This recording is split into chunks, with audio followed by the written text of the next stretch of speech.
اعوذ باللہ من الشیطان الرجیم بسم اللہ الرحمن الرحیم۔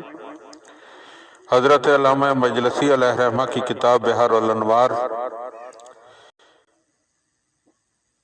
میں سن 308 ہجری میں امام علیہ السلام کی بارگاہ میں لکھے گئے عریضے کے ذیل میں سوالات کے جوابات مومنین کی خدمت میں ہدیہ کرنے کا شرف حاصل کیا جا رہا ہے۔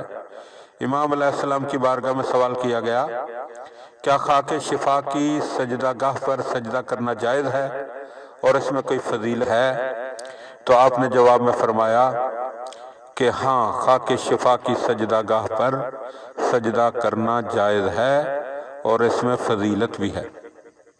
پھر سوال کیا گیا کہ ایک شخص ائمہ علیہم السلام کی قبور کی زیارت کرتا ہے، اس کے لیے قبر پر سجدہ کرنا جائز ہے یا نہیں؟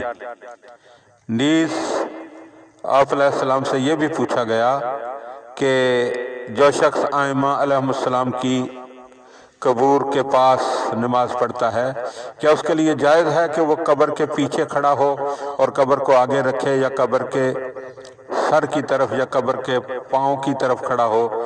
اور کیا اس کے لیے جائز ہے کہ قبر کے آگے کھڑا ہو اور قبر کو پیچھے کر دے اور نماز پڑھے؟ تو آپ علیہ السلام نے جواب میں فرمایا، قبر کے اوپر سجدہ جائز نہیں، نہ نافلہ میں اور نہ فریضہ میں اور نہ زیارت میں۔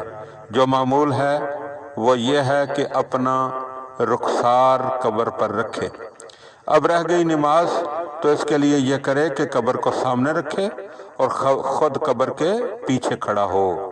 قبر کو پیچھے رکھنا یا اس کے دائیں یا بائیں کھڑے ہو کر نماز پڑھنا جائز نہیں ہے، اس لیے کہ امام علیہ السلام کے نہ کوئی آگے کھڑا ہو سکتا ہے اور نہ ان کے کوئی برابر کھڑا ہو سکتا ہے۔